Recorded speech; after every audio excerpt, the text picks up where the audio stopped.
Donc, bonjour à tous, je m'appelle Françoise Vernet, je suis présidente d'honneur de Terre et Humanisme. Je pense que j'en connais un certain nombre d'entre vous et nous sommes ravis de vous accueillir pour ce temps d'échange ensemble. Alors, ça s'appelle webinaire, mais bon, on va dire temps d'échange en visio avec Arnaud et Fred, nos jardiniers stars et auteurs d'un livre qu'on a sorti au mois de mars. Voilà.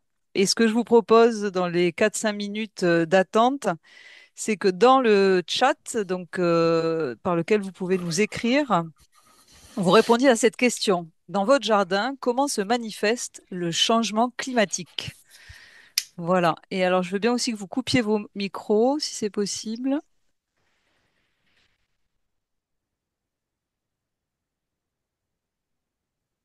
Et puis, vous pouvez nous dire ce que vous voulez dans le chat d'ailleurs. Sachez que dans le chat, au fur et à mesure, on prend toutes vos questions. Enfin, on essaiera de prendre un maximum de questions. On s'est gardé un quart d'heure à la fin de la présentation pour que vous puissiez, pour qu'on puisse répondre, que Fred et Arnaud puissent répondre à vos questions. Voilà.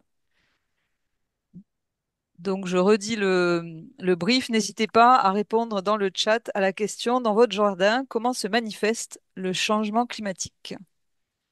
Vous pouvez nous dire où c'est aussi, d'ailleurs, le jardin, parce que entre un jardin à Arles et un jardin à Lille, on se doute bien que le changement climatique ne se manifeste pas de la même manière.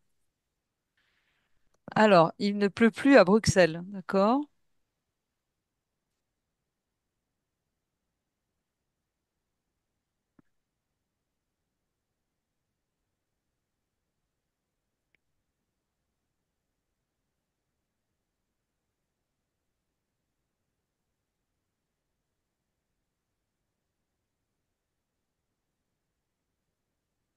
Arnaud, tu veux nous lire au fur et à mesure, hein, comme ça nous fait.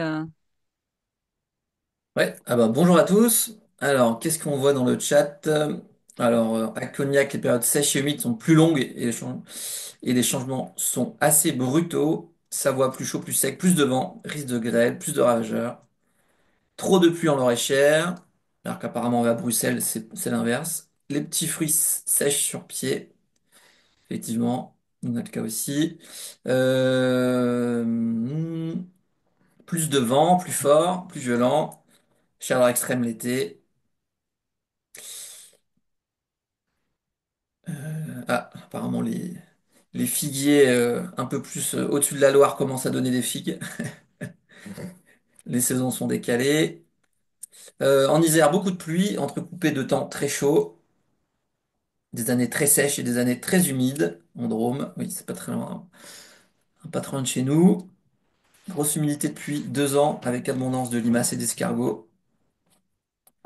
Abondance de végétation. Yo-yo niveau chaleur. Voilà, pas mal de choses qui reviennent. Ouest lyonnais, événements climatiques violents, comme la grêle. Trop de pluie dans le Gers, période de canicule, croissance des plantes s'arrête pendant la canicule. Là, en ce moment, c'est l'inverse, elle explose.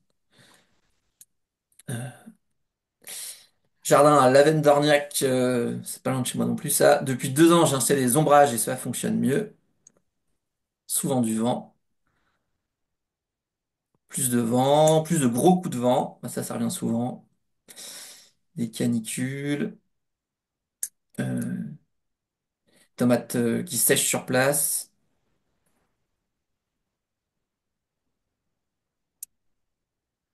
des chaleurs importantes, voilà, même en Bretagne.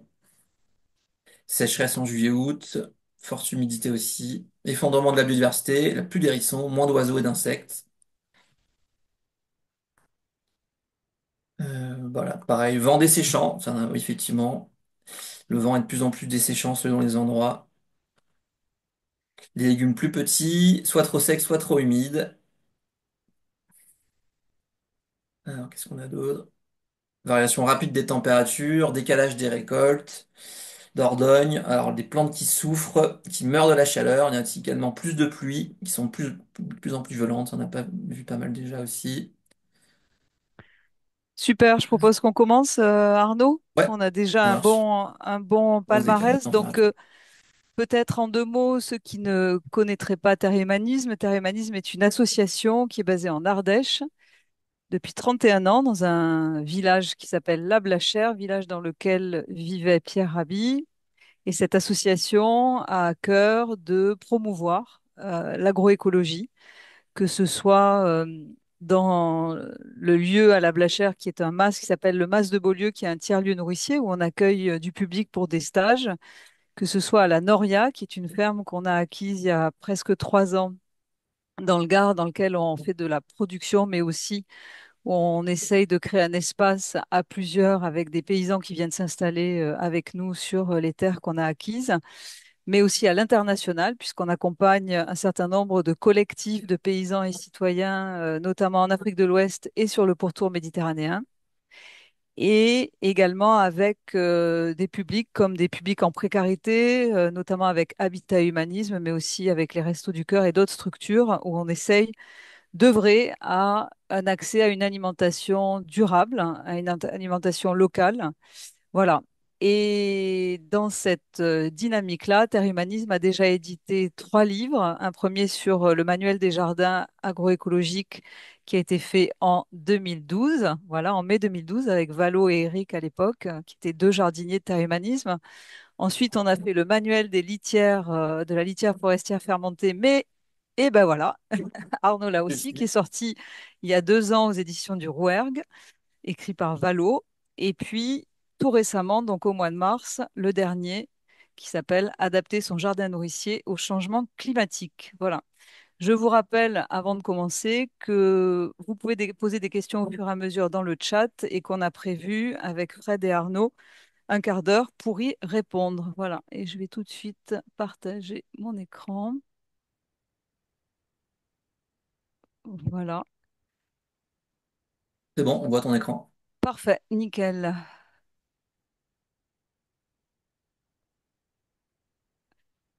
Alors, ma première question à tous les deux, c'est pourquoi avoir eu envie d'écrire ce livre? Oui. Bonjour à tous, moi c'est Fred, je suis co-auteur avec Arnaud du livre Comment adapter son potager au changement climatique. Et l'idée du départ du livre, c'est donc, voilà, nous on est jardiniers depuis, pour ma part depuis 8 ans dans les jardins de l'association, Arnaud depuis 4 ans. Et voilà, on est aussi jardinier, il y a des jardiniers dans les jardins depuis maintenant une bonne vingtaine d'années.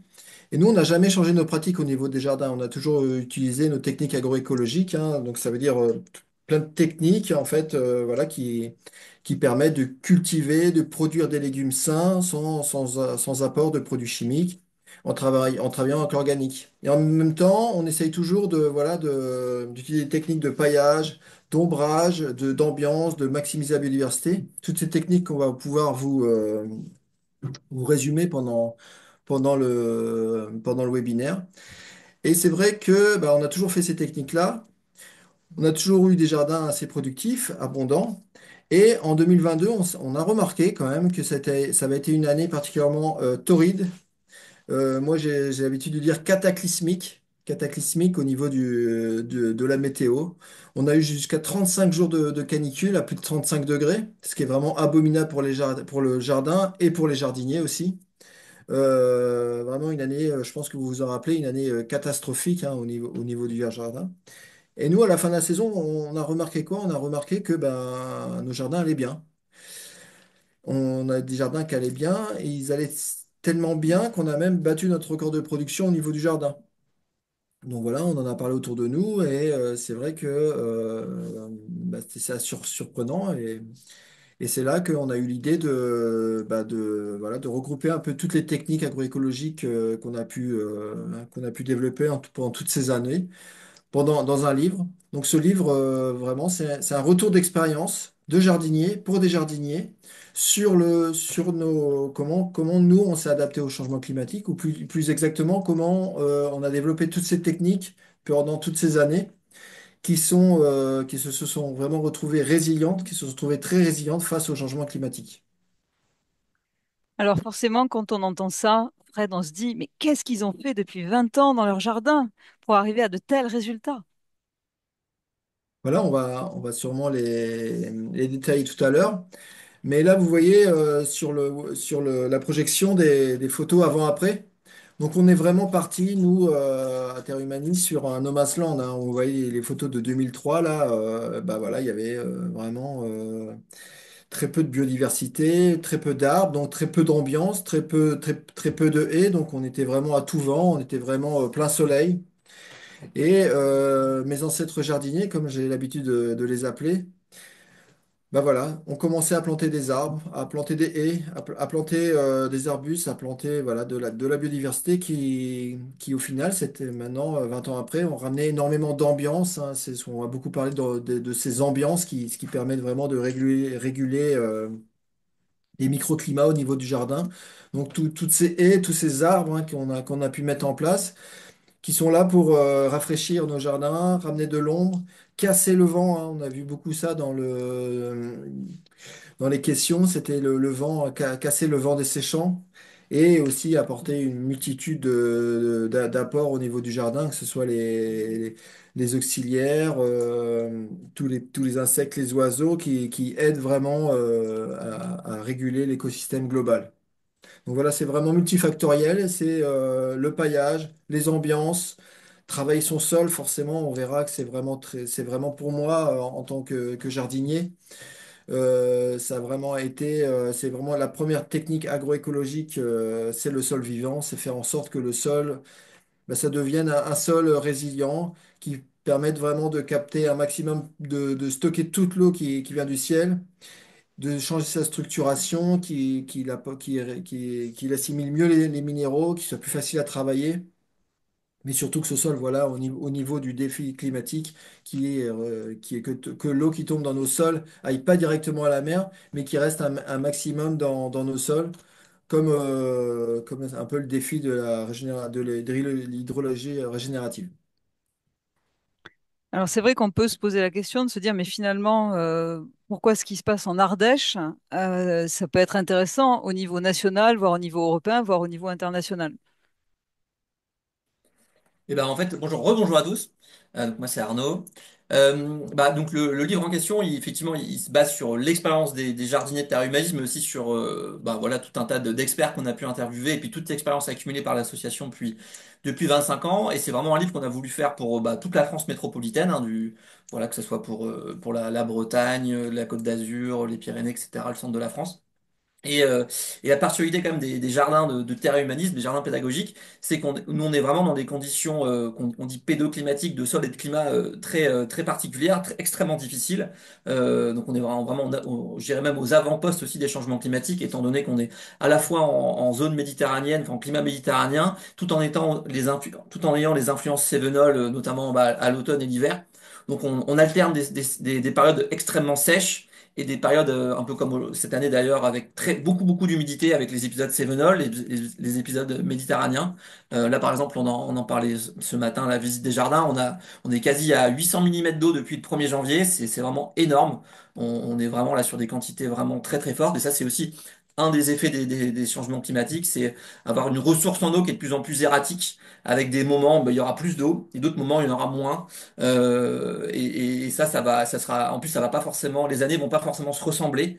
Il y a une adaptation qui va se faire comme ça d'une saison à l'autre, et ça va être de plus en plus difficile aussi de prévoir ce genre de choses.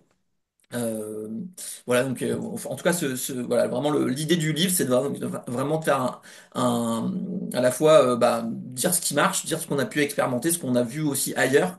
Et nous, ça fait vraiment une dizaine d'années que les effets des changements climatiques sont de plus en plus forts et palpables. Et voilà, il y a certaines de nos pratiques agroécologiques qui ont évolué et qui ont changé justement pour faire face et s'adapter à différentes choses, que ce soit aux coups de vent extrêmement séchants, comme on a pu déjà le dire aux sécheresses de plus en plus longues et surtout aux coups de chaud vraiment forts et l'arrivée aussi de potentiels nouveaux ravageurs. Enfin voilà, les changements climatiques, c'est vraiment très large. Hein, tout ce qui peut s'y passer, ça a répertorié énormément de choses. Ah bah voilà, merci Françoise. Et bah justement là, si on Donc parle ma vraiment des effets question, au jardin, qu'est-ce pardon? qui se passe au jardin quand on parle de changement climatique? Pour vous en tout Ah cas. bah, ce qui se passe au jardin, on pense forcément aux aspects un peu canicule sécheresse. Donc ça, c'est une des choses qui peut se passer effectivement, qui est assez brutale et qu'on ressent très fort. Mais ce qu'on peut dire au global, c'est que les aléas vont à peu près rester les mêmes, mais ils vont être de plus en plus forts et de plus en plus fréquents. Donc quand on parle du vent, bah, il y aura de plus en plus de tempêtes, les tempêtes seront plus fortes. Les grêlons, on parle des grêlons, bah, les grêlons seront potentiellement un peu plus gros, forcément plus destructeurs. Mais il y a aussi bien sûr bah, les températures moyennes qui augmentent, mais les températures moyennes qui augmentent sur l'année, ça cache aussi des pics de chaleur potentiellement beaucoup plus forts l'été. Nous, par exemple, dans notre région, on a 40 degrés l'été maintenant, ça devient un classique, alors qu'il y a 40, 50 ans, quand les anciens vous disent 40 degrés, c'était presque inconnu. Et aujourd'hui, maintenant, on est obligé de s'adapter à la fois en tant qu'humain, puis bien sûr nos jardins, à des températures vraiment extrêmes. Et ça, c'est vraiment très destructeur potentiellement pour des jardins, surtout si c'est couplé avec du vent, qui va être de plus en plus séchant. On a dit un peu tout à l'heure aussi, c'est la ressource en eau. Le changement climatique, c'est à la fois le trop d'eau et le pas assez d'eau. C'est-à-dire qu'il faut à la fois s'adapter à des surplus d'eau à certains moments, donc avec de l'hydromorphie potentielle, avec des inondations, avec de l'eau qu'il faut gérer en fait. À la fois gérer l'excédent, mais aussi gérer le manque d'eau. Donc ça, c'est assez complexe, mais c'est très important. Puis, il y a des disparités selon les régions, hein. Là, en ce moment, il y a des régions en France qui sont plutôt sur des moments de sécheresse, alors que nous, par exemple, ici, on est plutôt sur des moments d'excès d'eau. Voilà, donc il n'y a pas vraiment de généralité là-dessus. On a aussi beaucoup parlé des températures. Ben, on a aussi des hivers plus doux, ça c'est clair. Donc une végétation qui va démarrer beaucoup plus tôt, notamment les fruitiers hein, qui vont fleurir beaucoup plus tôt, beaucoup de végétation comme ça. Mais ça veut dire aussi que les gels tardifs, eux, ne sont vont pas. Enfin, les gels tardifs, il y en a moins, mais ils sont toujours présents, hein. C'est pas parce que la température est plus douce qu'il y a moins de gel. Donc ça veut dire que le risque de gel est beaucoup plus fort maintenant, surtout au printemps. Donc pareil, il faut s'y adapter, il faut s'y préparer en termes d'adaptation des végétaux, mais aussi en termes d'aménagement. On pourra y revenir. Ça c'est très important, que ce soit à la fois pour des annuels ou des vivaces ou des arbres fruitiers, hein. Euh, Donc on garde toujours les et puis, saintes glaces à l'esprit, hein, on est toujours, on les oublie pas. alors on les oublie pas, mais on peut tout à fait avancer le calendrier de culture sur énormément de cultures, tout en se prémunisant quand même des gels tardifs avec des voiles, des pédicettes ou en cultivant sous abri. Il y a quand même pas mal de choses à faire. Par exemple, sur le gel tardif, éviter les arrosages avant les gels, voilà, parce que une plante qui est gorgée d'eau, elle va geler beaucoup plus facilement qu'une autre. Voilà, c'est des petites techniques à avoir, des petits réflexes aussi à avoir en tant que jardinier. Et ça, c'est aussi revenu hein, pas mal dans le chat. C'est des nouveaux ravageurs, voilà, nos écosystèmes sont de plus en plus fragilisés, pas que à cause des changements climatiques, hein. Là, pour le coup, il y a énormément d'autres crises en cours, notamment l'effondrement du vivant, l'effondrement de la biodiversité en général. Et donc, l'effondrement de la biodiversité, enfin, une des causes d'effondrement de la biodiversité, c'est le changement climatique, bien sûr, mais n'est pas le seul. Et donc forcément, au jardin, on a des perturbations autres comme nous aussi, enfin, voilà, des nouveaux insectes qui peuvent arriver ou des plantes plus fragiles, donc qui vont être aussi plus appétentes pour certains ravageurs. Et donc voilà, tout ça, il faut le savoir. Il faut aussi bien observer les changements, hein, les changements d'une année sur l'autre, mais même dans la saison pour s'y adapter au fil de l'eau. Super. Alors maintenant qu'on sait tout ça, la suite, c'est qu'est-ce qu'on fait? Alors on va peut-être commencer par le sol et les couverts végétaux pour nous dire ce que vous avez mis en place et ce que nos auditeurs pourraient imaginer. Eh bien oui, bah voilà, pour moi, voilà, en tant que jardinier, je trouve que c'est la première technique agroécologique à privilégier au sol jardin, c'est vraiment de travailler le sol vivant. Ce qu'on appelle un sol vivant, c'est vraiment à l'inverse de l'agriculture chimique, l'agriculture conventionnelle. On va travailler avec le monde organique. Donc ça veut dire qu'on va ramener de la matière organique sous différentes formes, hein, diverses et variées, dans nos sols. Et c'est nos sols qui vont digérer cette matière organique avec les micro-organismes, les macro-organismes, et qui vont par la suite voilà, pouvoir donner des minéraux à nos légumes, à nos plantes.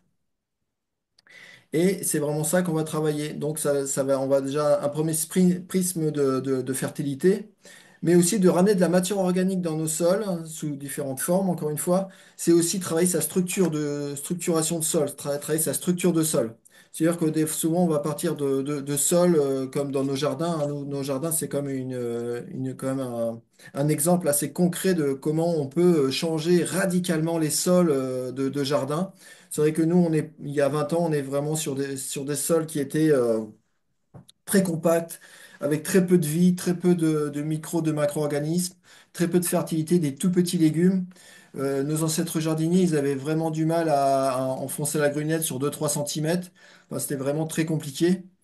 Et c'est vrai que là, 20 ans après, avec tous ces apports de matière organique qu'on a pu faire pendant toutes ces années, hein, on a complètement changé la structuration des sols. On a des légumes qui sont de plus en plus productifs, de plus en plus beaux, sains, mais surtout des sols qui sont beaucoup plus faciles à travailler. Maintenant, quand la saison est, je dirais, assez optimale, qui a suffisamment d'humidité dans le sol, pas trop chaud, on peut très facilement, voilà, à la grelinette, aller jusqu'à 25-30 cm, ce qui était complètement impossible il y a 20 ans. Donc tout ça, on l'a fait vraiment grâce à tous ces apports de matière organique qu'on fait tous les ans, sous forme, exemple, de compostage, mais ça peut être aussi sous forme d'engrais verts. On travaille énormément avec les engrais verts, avec ce qu'on appelle les couverts végétaux qui sont vraiment une technique que je vous incite que je vous invite à essayer dans vos jardins, qui sont de planter un couvert végétal et on va vraiment travailler avec le génie végétal qui va venir travailler la vie du sol, hein, qui va travailler la partie microbienne du sol, qui va favoriser la partie microbienne du sol grâce à ces plantes qui vont ramener du sucre dans les sols et qui vont maximiser la vie microbienne, les bactéries, les champignons. Autre chose, ces couverts végétaux, voilà, ils vont faire en sorte que le sol, il va rester vivant même l'hiver. On va mettre un couvert végétal, exemple l'hiver, d'un engrais vert d'hiver qui vont faire que les sols vont être remplis de plantes et ça va éviter le lessivage, ça va éviter l'érosion, ça va faire en sorte que le sol soit vivant. Et c'est vrai que ça, c'est vraiment une super technique que je vous invite vraiment à essayer dans vos jardins. Et le deuxième effet qui se coule de l'engrais vert, c'est voilà, qui garde le sol vivant. Et forcément, toute cette biomasse qui va être produite à la fin de l'engrais vert, eh bien, on va le redonner entièrement à la vie du sol. Donc, on va faire une recharge de fertilité pour les légumes qui vont arriver. Et en complément du compostage et des paillages organiques qu'on va ramener dans nos jardins, hein, des différents paillages, voilà, tout ça, c'est ces apports de matière organique diversifiée qui vont nourrir vos sols, qui vont changer la structuration du sol. Et en changeant la structuration du sol, on va changer la porosité, on va changer la stabilité des agrégats. Et ce qui va faire que le sol va mieux retenir l'eau, mieux retenir les minéraux, il va être plus facile à travailler.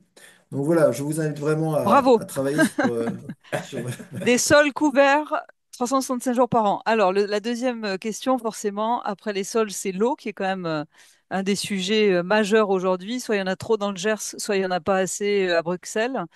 Donc là, j'ai l'impression que c'est Arnaud qui va nous parler de l'eau.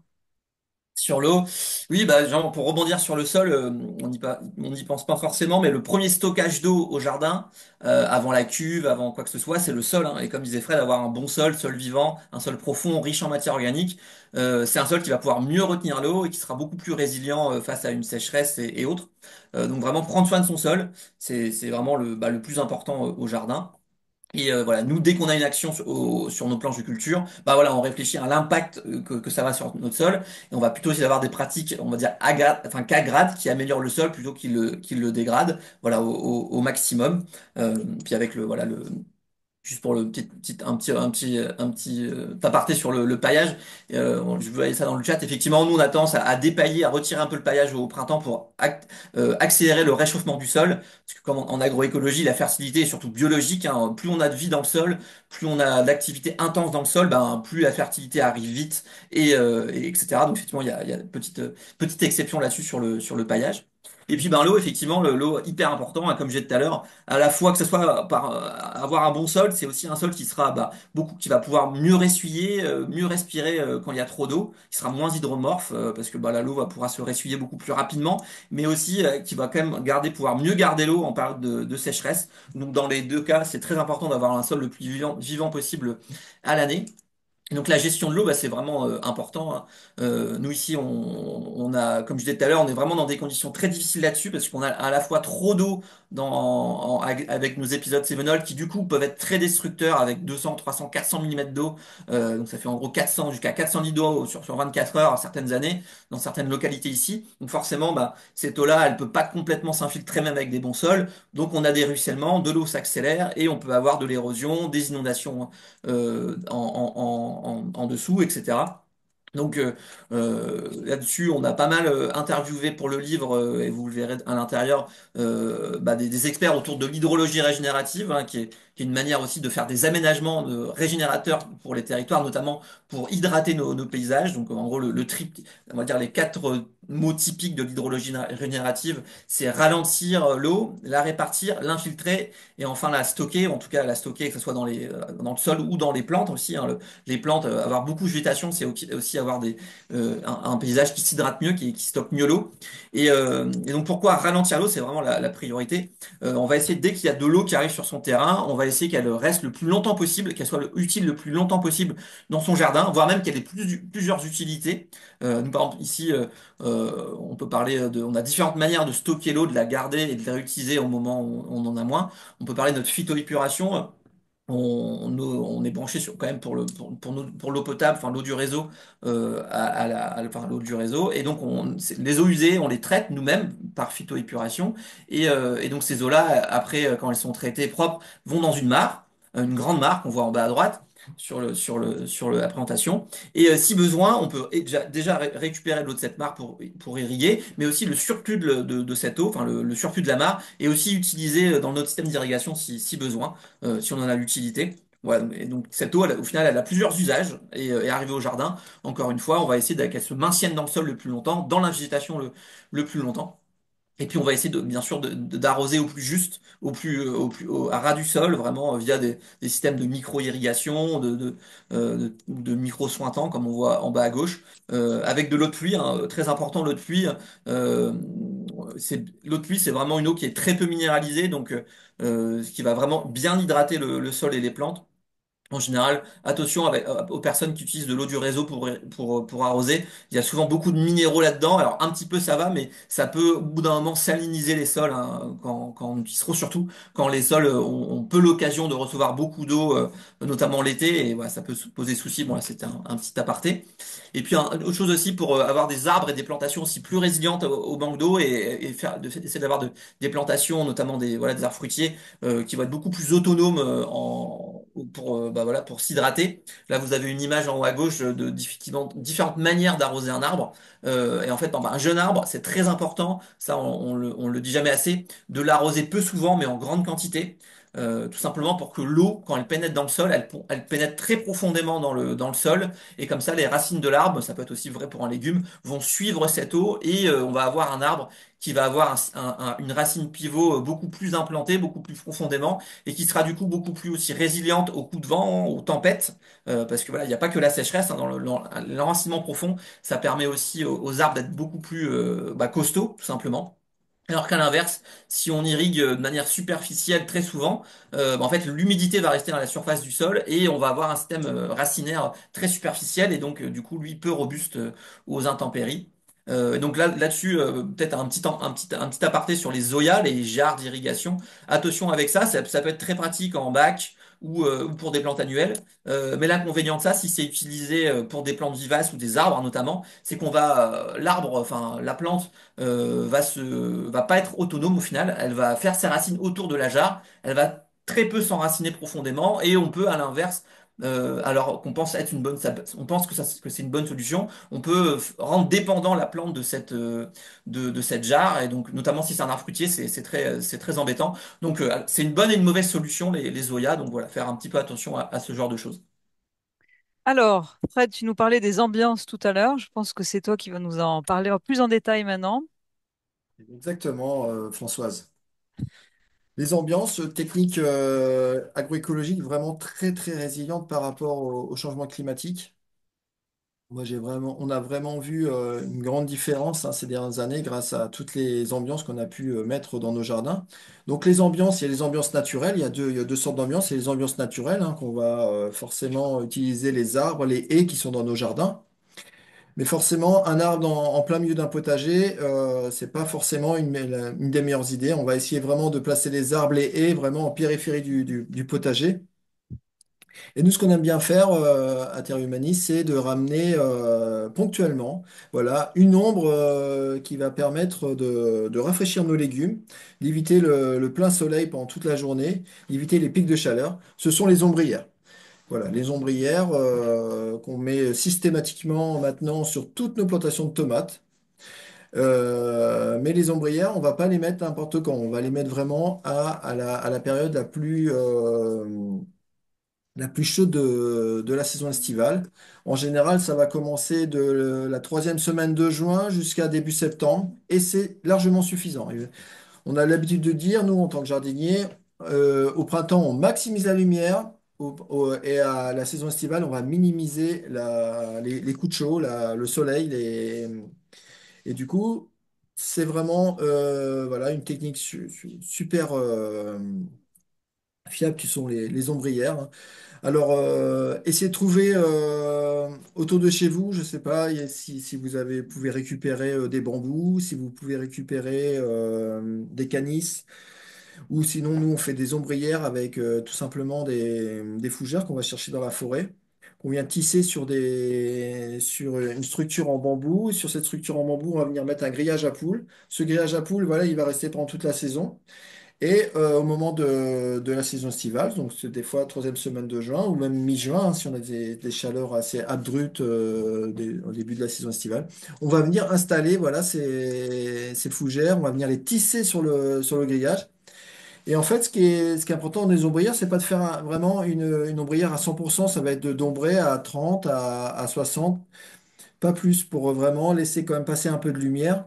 Mais surtout ces ombrières, voilà, grâce à la course du soleil, le soleil se lève à l'est, il se couche à l'ouest, et pendant toute sa course, en fait, il va venir faire de l'ombre sur l'ombrière quand on est vraiment au zénith, mais pendant toute la journée, ben voilà, en périphérie des autres butants. Voilà. Donc pas besoin de mettre des ombrières sur toutes les buttes, surtout sur certains légumes qui adorent le soleil, hein. On va penser par exemple aux patates douces, on va passer aux aubergines, Aux pardon, aux tomates, tu nous poivrons. as dit? Aux En poivrons, ouais. tomates, on va les Mm. ombrer automatiquement. Les poivrons, voilà, ça adore le soleil, donc plein soleil, voilà, on va faire en sorte que le sol reste bien frais, bien vivant grâce voilà, toutes les techniques qu'Arnaud vous a dit sur l'irrigation. Mais voilà, les ambiances, très important. Des haies, des arbres, planter des arbustes, planter des fleurs. Tout ça, ça va permettre vraiment de gagner en température, hein, de créer des microclimats.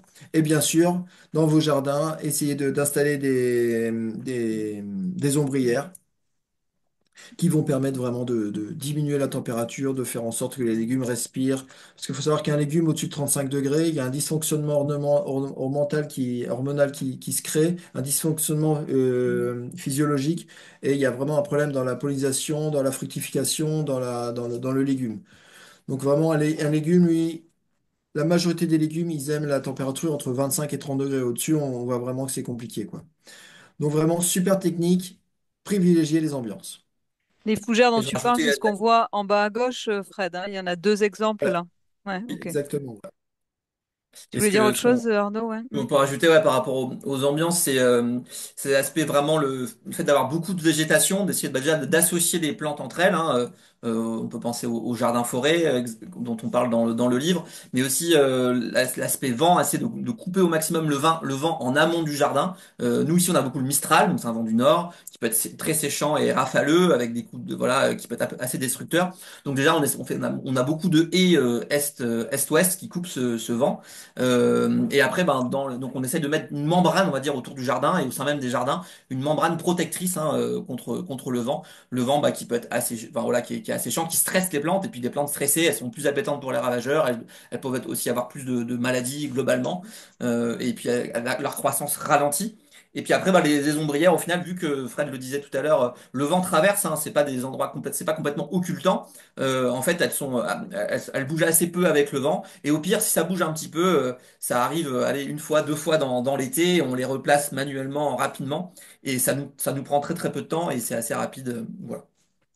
Je propose qu'on avance, les amis. On va parler maintenant du calendrier. Est-ce que justement ce changement climatique a des incidences sur la manière dont on doit faire nos plans, planter, etc.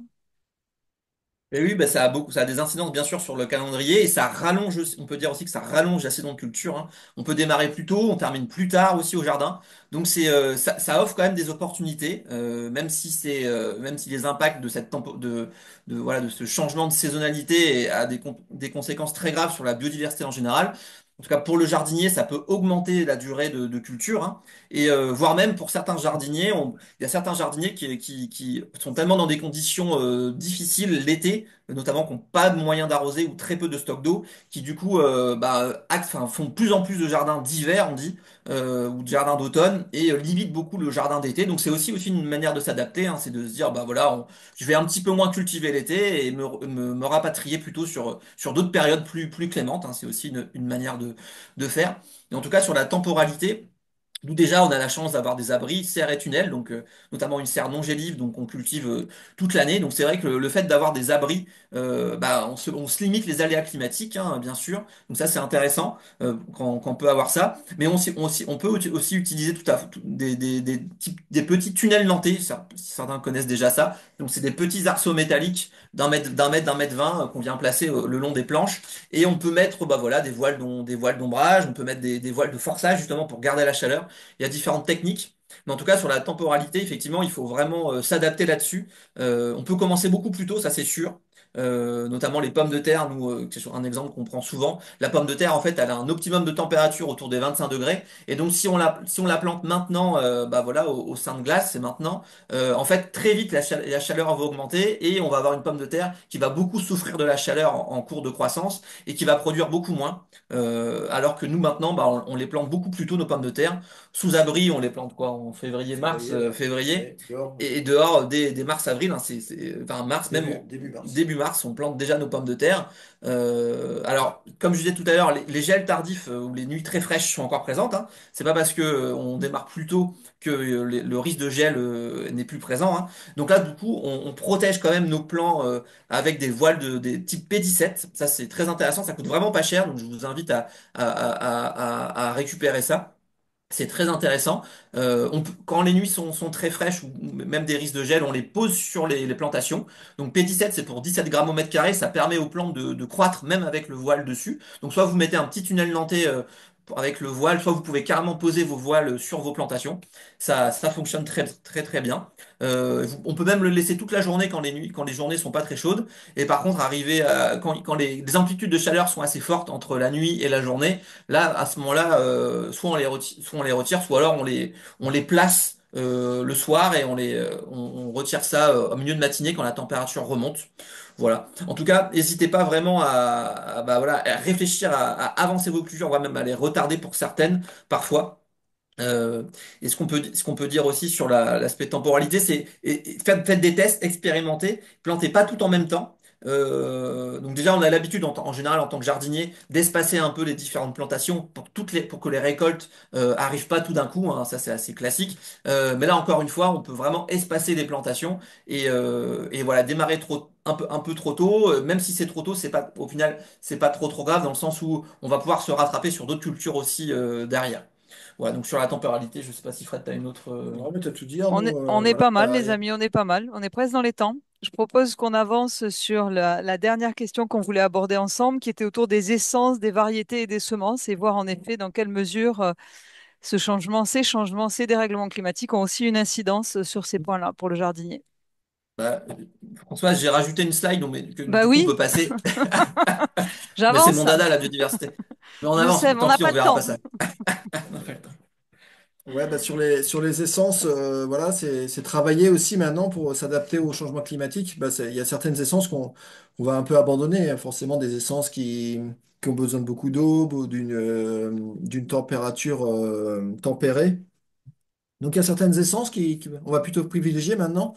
Il y en a beaucoup, hein, et là on a mis quelques exemples. Exemple, on a un exemple chez les légumes, c'est les courges de la famille Mochata, ouais. Musqué. des musqués, des mochata, qui résistent beaucoup mieux au chaud. On a vraiment remarqué que, comparé à, exemple, une autre famille, Pepo ou Maxima, qui sont beaucoup plus résilients et qui permettent vraiment bah, voilà, de garder vraiment, de croître vraiment quand il fait chaud, de garder mieux l'eau. Donc voilà, la famille des mochata, c'est vraiment très bien. Bah forcément, Butternut, les courgenis, voilà. courgelis, butternut, toute cette famille-là. Moi, mon dada, c'est ces nouvelles plantes comme la sylphie, hein, la sylphie qui est une plante de biomasse, donc qui va être utilisée pour le fourrage, qui va être utilisée pour Paillé. le paillage, mais aussi qui est une super plante parce qui va attirer par milliers les auxiliaires pendant la saison estivale. Elle va vraiment faire des fleurs par centaines, donc ça, c'est vraiment top. C'est une plante voilà, qui a besoin de très peu d'eau et qui a pas peur du chaud aussi, de la sécheresse. Donc une plante de biomasse très intéressante à mettre dans vos jardins. Au niveau de la salade, on a la cressonnade du Maroc qui résiste très très bien au chaud, qui limite vraiment la montaison. Et voilà aussi des figues de Barbarie, hein, qui résistent aussi très bien au chaud. Donc Dans les voilà, cas extrêmes, ouais. dans les cas extrêmes, on va vraiment s'adapter sur des nouvelles essences. Les amarantes, c'est pareil, hein, on peut manger les feuilles, on peut manger les graines. Le figuier, hein, bien connu pour résister quand même assez bien au chaud. Reconnu, hein, parce que j'ai vu de nombreux de figuiers, hein, qui ont du mal à faire leurs racines profondes, qui vont chercher l'eau en profondeur, vraiment disparaître pendant les saisons très chaudes, pendant les canicules, hein. Donc les figuiers, voilà, il y a quand même cette idée de racines pivots qui vont chercher l'eau en Mm. profondeur. S'il va pas chercher l'eau en profondeur, Mm. il va Ouais. vraiment quitter, quoi. Mais le figuier, il a une capacité à faire des racines justement très profondes quand il y a de l'eau en profondeur. Voilà. Et le cormier domestique qui est malheureusement pas très connu, hein, qui revient un peu à la mode. Le cormier domestique, le seul arbre, le seul fruitier qui continue sa fructification pendant les canicules. Donc ça, c'est aussi à noter. Et voilà, il y a les pauvrets du Chichan, les pêches de vigne, hein, qui sont quand même très résistants. Donc voilà, à privilégier dans vos nouveaux designs de jardin. Voilà, qu'est-ce que je vais acheter des plantes. Qu'est-ce que je vais acheter comme plante? Bah, je vais éviter les plantes qui résistent pas au chaud, quoi. Donc ça c'est encore une autre technique à privilégier. Et donc, pour finir, vous avez écrit un livre, en fait, Arnaud et Fred, pour nous parler de tout ça et de bien plus de choses. Donc, peut-être dire deux mots sur le livre, et puis après, on va prendre Ouais. les 29 questions-réponses qu'on a eues dans le chat. Ça marche. Ouais, bah, il y a pas mal d'échanges dans le chat, merci. Oui, bah, le lien, on a pas mal axé la présentation sur le chapitre 3 là, justement, les techniques, se lancer. Mais autrement, bah, le livre, bien sûr, c'est un livre en 5 chapitres. Vraiment un livre assez. Bah, voilà, c'est le retour qu'on a vraiment qui vulgarise très bien, qui est très synthétique, avec énormément bourré de conseils. Ouais, voilà les retours un peu qu'on a. Donc, bien sûr, on apporte bah, le premier chapitre sur le pourquoi, on l'a un peu abordé tout à l'heure. Quels sont les changements climatiques pour la France en général, à la fois aujourd'hui mais pour demain. Voilà, qu'est-ce qui va se passer, pourquoi c'est important de s'y adapter dès maintenant. Comment se préparer aussi, donc mieux connaître son jardin, mieux connaître son sol, son climat. Voilà, mieux connaître son territoire aussi pour s'y adapter au mieux. Bah, se lancer, on en a pas mal parlé, mais il y a voilà, tout un tas de techniques aussi qui sont beaucoup plus mieux précisées et qu'on n'a pas encore vu dans la présentation. Un chapitre aussi sur tenir bon, bah voilà, en cas d'aléa climatique ou voilà comment je peux faire aussi avec mon territoire, mon voisinage. Et donc là, c'est vraiment ces 4 premiers chapitres, c'est vraiment sur l'adaptation, on va dire individuelle, moi, ma famille, mon jardin. Et on a un 5e chapitre, vraiment sur l'adaptation collective.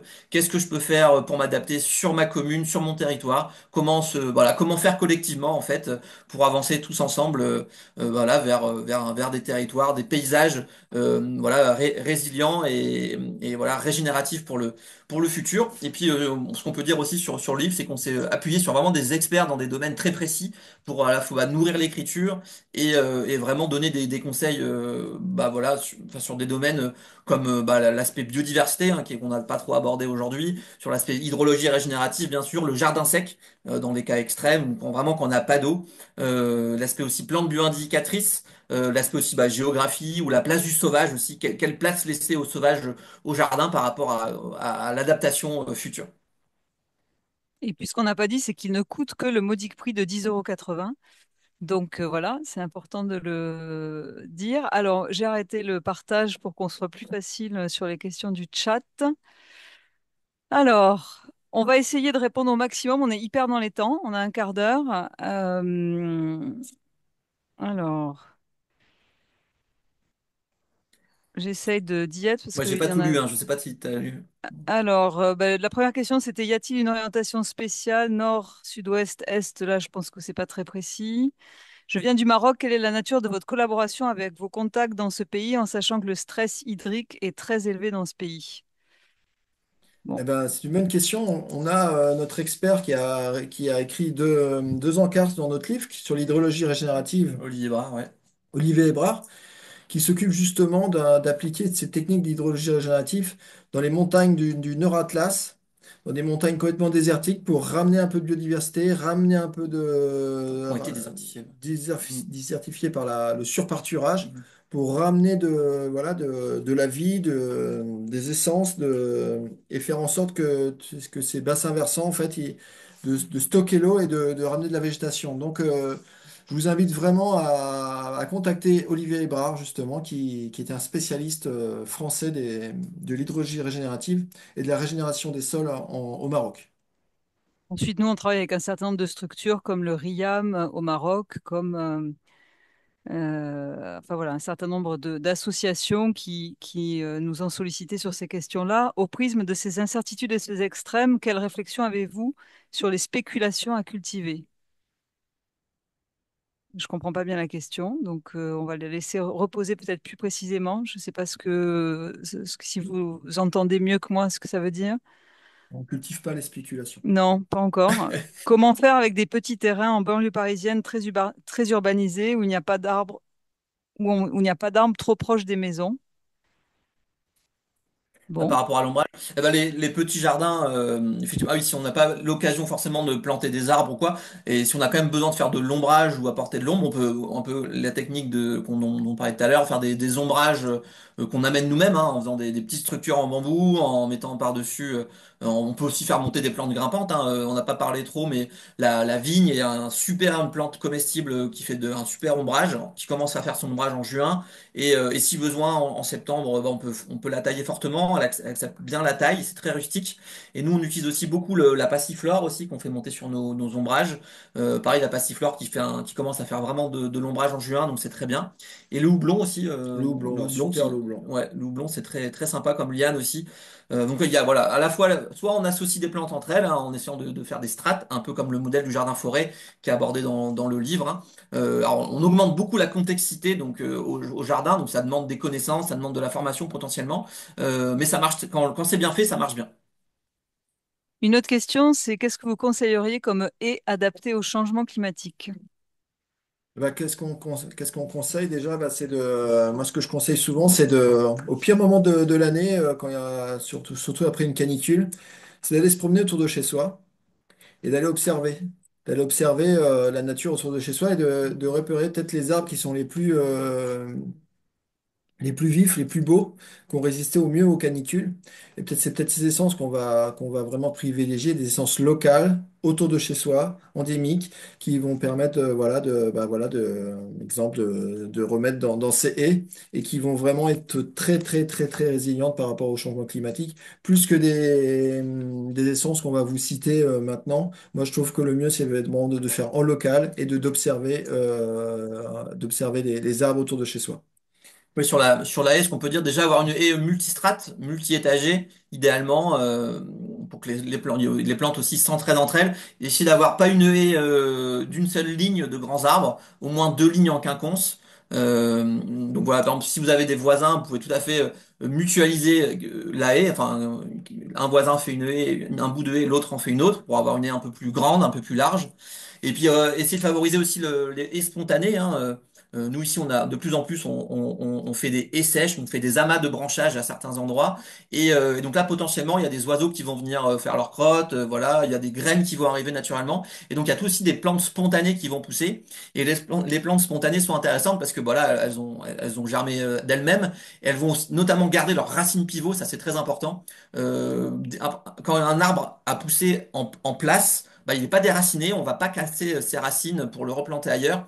Et du coup, en général, il va avoir une racine beaucoup plus profonde d'un coup, un système racinaire beaucoup plus important, beaucoup plus résilient. Et ça, c'est quand c'est possible, c'est vraiment important. Là, tout à l'heure, on parlait de la pêche de vigne.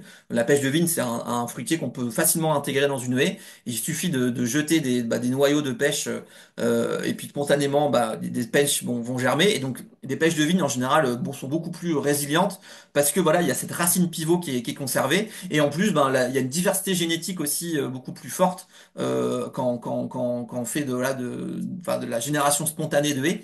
Parce que voilà, il y a tout un tas de végétaux qui vont être normalement plus adaptés en faisant cette technique-là. C'est bon, on a eu la question sur les gastéropodes, parce qu'on a fait plusieurs débats déjà avec Fred et Arnaud. Donc, le Ah paillage au bah juste, printemps est difficile chez moi du fait de l'explosion des gastéropodes à cette et oui, période. oui, Trois oui. petits points, des Et ben justement, solutions. petit teasing là sur les limaces, parce que là on pourrait en parler des heures des limaces. Je pense qu'on pourrait écrire un livre sur les limaces d'ailleurs. Mais il y a, là je réédite un article qu'on avait écrit il y a 2 ans sur les limaces que je mets à jour, qui va paraître dans notre newsletter jardin, la newsletter Les Mains dans la Terre. Et donc là je suis en train de le terminer. Je vais parler de 6 techniques préventives pour pas que la limace se pose un problème dans la gestion des limaces, et si vraiment c'est un souci, de 6 techniques curatives pour s'en débarrasser ou pour limiter leur nombre très très fortement. Et donc ça, c'est un article qui paraît là vendredi, je crois, dans notre newsletter. On pourra mettre le lien aussi sur nos réseaux sociaux. Hmm. Donc voilà, je vais pas forcément, parce que la limace, on pourrait en parler des heures. C'est effectivement le problème numéro un à cette période pour les jardiniers. Mais il y a plein de manières de faire pour éviter déjà qu'elle soit trop présente au jardin. Et si vraiment elle est trop présente, il y a aussi pas mal de choses à faire pour l'éliminer, alors tout en gardant un petit peu, parce qu'on n'arrivera jamais de façon à s'en débarrasser. Et la limace a de toute façon un rôle écologique, comme le ver de terre. Elle recycle la matière organique, elle améliore nos sols en humus. Donc il faut quand même en garder un petit peu au jardin. Alors, Dell nous demande si vous enlevez votre couvert au début du printemps pour réchauffer le sol, puis le remettre des réchauffements. Bon, enfin, Ouais, surtout, est-ce que vous alors l'enlevez au là, si on printemps? parlait des couverts végétaux, Oui. alors le couvert, on l'enlève pas, on le coupe, on va l'occulter, hein, on va enlever la lumière grâce à des cartons ou des bâches pour enlever la lumière, pour faire en sorte qu'il n'y ait plus de photosynthèse, que la plante meure, qu'elle se décompose, qu'elle soit assimilée par les micro et les macro-organismes. Du coup, on va l'occulter. Et l'occultation idéale pour avoir une bonne décomposition de la matière organique, c'est souvent entre un mois et un mois et demi. Un mois et demi, on va vraiment avoir une bonne occultation de la matière organique. Bien sûr, il faut être dans la bonne temporalité, hein, entre avoir un maximum de biomasse au niveau de l'engrais vert, au niveau du couvert végétal, mais aussi qu'on soit pas trop tard dans la saison pour pouvoir mettre l'occultation en place. Et après, forcément, en début de saison, on va essayer de réchauffer le sol, de dépailler, de laisser le sol un petit peu à nu pour qu'il se réchauffe. Et c'est souvent à la fin mai, début juin, qu'on va venir mettre une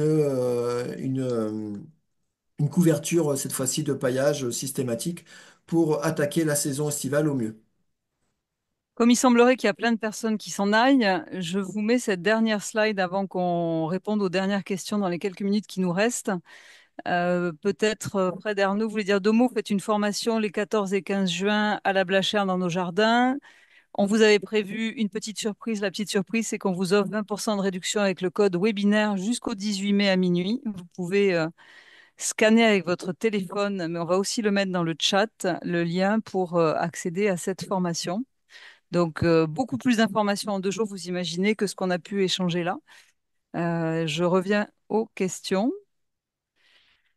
Pour Et le puis surtout stockage voir de en l'eau, pratique ouais, vas-y, Fred, Non, mais je disais juste Arnaud. pour oui, sur la formation, c'est vraiment aussi mettre en pratique toutes ces techniques et aller observer un peu tout ce qui a été mis en place ici pour s'inspirer pour chez soi, quoi.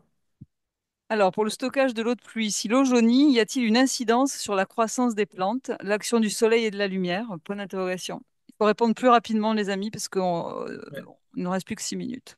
Et ben sur l'assainissement de l'eau, effectivement, nous on a on a bah, notamment Fred a fait un gros travail sur la récupération de pluie ces dernières années, ce qui fait que notre cuve on la remplit beaucoup plus rapidement qu'avant, ce qui fait qu'on a potentiellement là, c'est le revers de la médaille, on a de l'eau stagnante dans cette cuve un peu plus. Mais du coup, on la traite avec des micro-organismes efficaces, avec la lithofère qu'on fabrique nous-mêmes. Donc c'est une lactofermentation où on multiplie en très très grand nombre des micro-organismes bénéfiques. Et du coup, si besoin, on met ces micro-organismes dans cette cuve en mélangeant avec de l'eau et pour assainir l'eau justement, éviter la putréfaction, éviter l'aspect un peu stagnant. Voilà, et après on évite quand même de mettre des algues et autres parce ça boucherait nos filtres. On a beaucoup de marques dans les jardins pédagogiques avec plein de plantes, voilà, très très riches en biodiversité. Mais voilà, on va quand même éviter de mettre des algues ou des plantes dans les cuves pour éviter de boucher derrière notre système d'irrigation. Alors, Anne demande comment est-ce que vous faites pour que vos ombrières ne s'envolent pas avec le vent? Le Mistral chez nous embarque tout. Oui, ouais, bonne question, c'est très bonne question. Alors, premièrement, là, on n'est pas dans une région très venteuse, nous, à la Blachère. On a du vent, mais on n'a pas des vents extrêmes, ça c'est sûr. Et après, on a aussi énormément de végétation tout autour de nos jardins. Donc, ces haies, hein, qui sont des haies vraiment, qui ont leur première fonction, c'est des haies brise-vent, hein, forcément, des vents dominants. Donc, la première technique, ça va être à long terme, ce sera vraiment d'intégrer des haies, des arbres qui vont briser le vent. Et après, au niveau des ombrières, nous, ce qu'on aime bien faire quand même, c'est que les premiers poteaux jusqu'au dernier poteau, on essaye de mettre, si vous faites exemple en bambou, on essaye de mettre vraiment des gros poteaux, exemple en châtaignier, imputrescibles au début et à la fin de l'ombrière pour vraiment fortifier, forcer, faire en sorte que l'ombrière elle tienne mieux. Et sur tout le reste de l'ombrière, vous pouvez mettre des bambous, il n'y a aucun problème. Et c'est vraiment de mettre des poteaux au début et à la fin, ça aide vraiment. Si le Et jardin dire est aussi à que l'ombre, ah, juste sur l'ombrage, ouais, juste dire que les ombrages type bâche qu'on utilise aussi pour montrer, en fait c'est, enfin l'air passe, hein, donc ça fait pas l'effet voile, voilà. et alors si le jardin est à l'ombre l'après-midi, est-ce qu'il faut mettre des ombrières? Si le jardin est à l'ombre l'après-midi, est-ce qu'il faut mettre des ombrières? Pas forcément, pas forcément. Mais ça dépend à quelle heure il est à l'ombre aussi, quoi. Souvent, il y a le soleil du matin, le soleil du soir. Le soleil du soir, il faut savoir que la saison estivale est plus fort que le soleil du matin. Et voilà, moi je dirais ça va dépendre à quelle heure, mais si le soleil du soir il arrive que vers 17h, enfin non, c'est l'inverse. Si le soleil, s'il a que le soleil du matin, mais un peu trop en longueur dans la journée, moi je dirais que oui, on peut mettre des petites ombrières quand même. N'y a-t-il pas une réglementation sur les arbres à ne plus planter? Par exemple, le sol qui est trop gourmand en eau.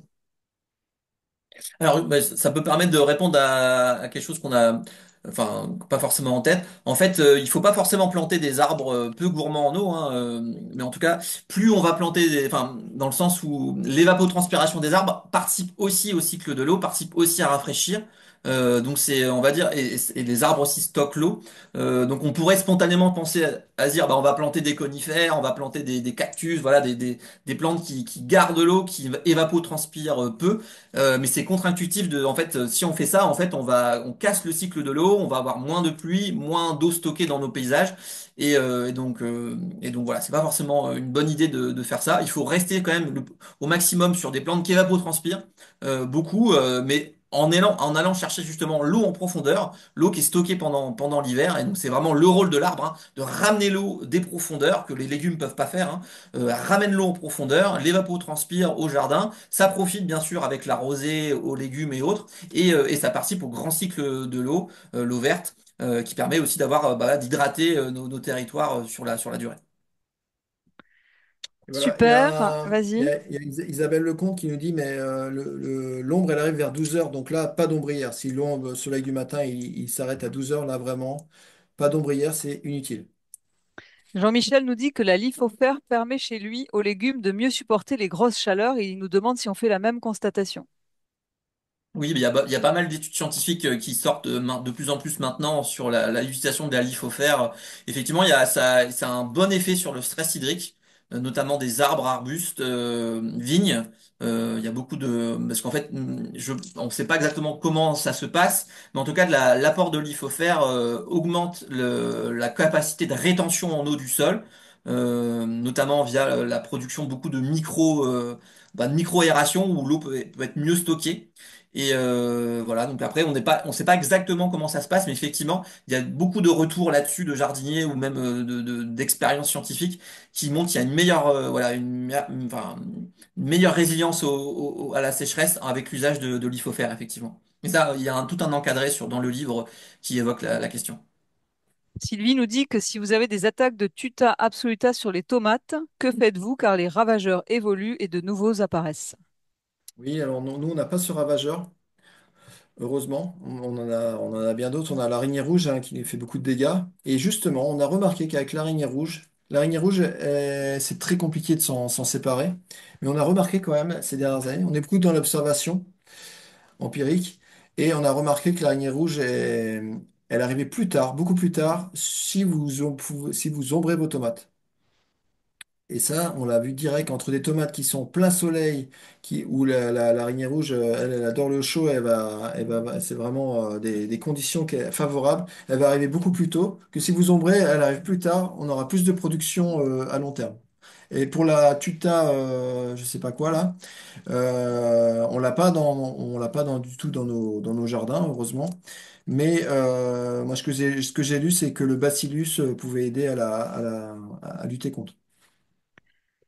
Je vous remercie énormément Arnaud et Fred parce que vous avez été très généreux. Vous avez partagé énormément de vos conseils, de votre pratique, de ce que vous avez observé avec humilité, humour et gentillesse. Voilà, il est 13h31. Comme on a déjà plein de gens qui sont partis, je vous propose de s'arrêter là. Pour information, le webinaire sera disponible en replay. Le livre est commandable. La formation est réservable. Je vous rappelle que vous avez 20% de réduction avant le 18 mai à minuit et on sera ravis de vous accueillir dans nos jardins en Ardèche. Voilà, très bonne semaine à tous et à très bientôt.